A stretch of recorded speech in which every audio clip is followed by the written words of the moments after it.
네, 이번 과제 렉카피니언입니다.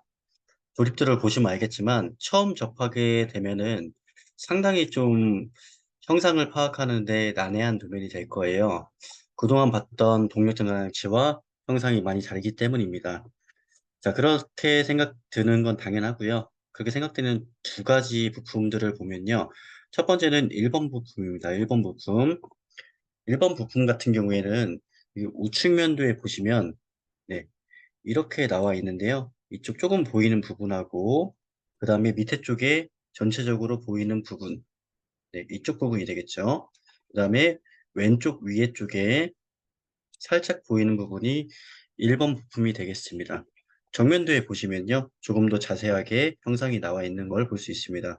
1번 부품 같은 경우는 여기부터 시작이고 위쪽은 3번 부품인 3번 상부 커버가 되겠죠. 그 다음에 2번 부품이 좀 특이한 모습을 가지고 있는데요. 마치 정면도에서 보면 밥주걱처럼 보이는 이 부분이 2번 부품이라는 것을 알 수 있습니다. 그 다음에 우측면도에서 보시면 네, 이쪽에 조금 보이죠? 그 다음에 밑에도 아주 약간 보이는 것을 확인할 수 있습니다. 그렇죠? 이게 왜 그러냐면 중간 부분을 이렇게 브레이크아웃 할 때 이렇게 잘랐을 거예요. 그러면은 아주 조금 보이죠? 이 부분이. 그리고 밑에 쪽에 이 부분이 지금 이쪽에 우측면에 나오고 있는 겁니다. 그 다음에 평면도 모습 나오고 있고요. 그 다음에 저면도 모습 나오고 있습니다. 근데 지금까지 했던 도면이랑은 조금 다른 부분이 있는데요. 그것은 무엇이냐면은 지금 배치는 이 모양이 정면도긴 하지만 번호가 보면 어떻습니까? 우측면도에 잔뜩 있죠.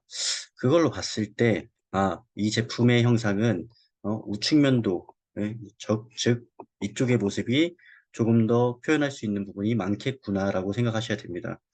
뭐 그렇다고 해서 정면도를 무조건 이렇게 선택하면 되느냐? 그건 또 아니에요. 어차피 정면도 선정은 제품의 특징을 가장 잘 나타낼 수 있는 그 부분을 작업자가 판단하는 거니까요. 자, 어쨌든가 부품의 명칭과 그 다음에 뭐 쓰임새, 특이사항 부분을 설명하도록 하겠습니다. 1번 부품 같은 경우는 본체입니다. 본체. 이 본체로 설정하시면 되겠고요. 그 다음에 그 2번 부품 같은 경우는 자, 이쪽에 왼쪽 부분의 모습이 좌로, 우로, 좌로, 우로 슬라이딩이 될 겁니다. 바로 어떤 부분 때문에 그러냐면요. 이쪽에 축 같은 경우가 지금 편심이 되어 있죠. 얼마만큼 편심이 되어 있는지 편심량이 여기 나와 있습니다. 사죠. 제가 분명히 말했듯이 편심축 같은 경우는 나중에 2D를 할 때, 2D 작업을 할 때 이쪽에 편심량을 표현해주고 정밀공차를 반드시 표현을 해야 된다라고 했었죠. 지난번에도 작업할 때 보니까 제가 이야기했음에도 불구하고 대부분의 학생들 한 5명 중에 한 명만 편심량의 정밀공차를 넣고 나머지 학생들은 그대로 그냥 넣거나 아예 넣지 않았거나 했었습니다. 이 부분 분명히 감점 포인트입니다. 그 다음에 3번 부분 같은 경우는 커버인데 위에 있는 커버이기 때문에 상부 커버, 상부 커버라고 하시면 되겠습니다. 그 다음에 4번 부품의 이름은 뭐 왼쪽에 있으니까 좌측 커버 또는 그냥 일반 커버라고 하시면 되겠죠. 그 다음에 5번 부품은 편심축이 되겠습니다. 6번 부품은 많이 아시다시피 스퍼기어가 되겠습니다. 7번 부품의 명칭은 자, 이 축이랑 본체랑 고정시켜주는 역할을 하고 있죠. 자, 이 부분은 칼라 또는 부시라고 하면 되겠습니다. 근데 지금 부시가 7번도 부시고 8번도 부시죠. 자, 그래서 좌측에 있는 것을 좌측 부시라고 하면 되겠고요. 우측에 있는 것을 우측 부시 또는 좌측 칼라 또는 우측 칼라로 설정하시면 되겠습니다. 8번 부품 같은 경우는 좌측 카바가 되겠죠. 뭐 그렇고요. 재질도 한번 살펴보도록 하겠습니다. 1번 부품 같은 경우는 이 주조구가 보이는 것으로 봐서요. 일단 주조를 통해서 가공을 한 그런 제품이 되겠고요.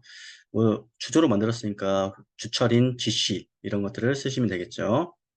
자, 그 다음에 2번 부품 같은 경우는 자, 딱 봤더니 얘도 마찬가지 목깎이 3짜리 이런 것들이 있는 것처럼 보이기도 하고요. 아니면 왔다 갔다 이제 슬라이딩이 되는 부품이기 때문에 좀 더 강력한 재료로 만들었을 수도 있겠네요. 그래서 뭐 GC를 쓰셔도 되고요. 그 다음에 SCM, SM45C 이렇게 쓰셔도 될 것 같습니다.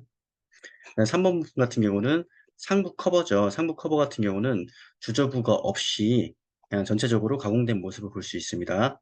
자, 그래서 SM45C 이런 재료로 선정하시면 되겠습니다. 4번 부품 마찬가지 커버긴 하지만 주저부가 보이지 않습니다. 그렇기 때문에 똑같이 SM45C를 주시면 될 것 같고요. 그 다음에 5번 부품은 편심축입니다.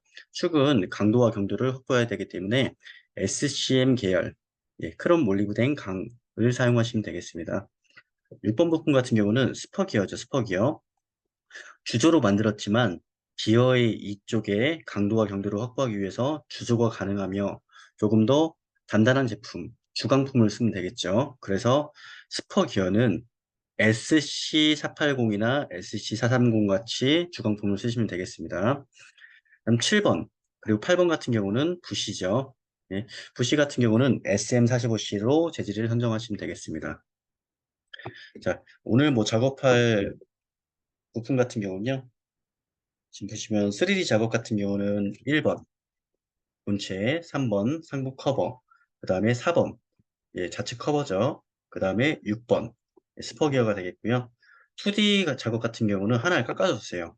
왜냐면 오늘도 보니까 음, 지정된 시간 내에 작업을 완성하지 못한 친구들이 많습니다. 그래서 2D를 하나 뺐고요. 꼭 완료할 수 있도록 합니다. 그래서 2D 작업은 1번, 3번, 6번 이렇게 세 가지로 하였습니다.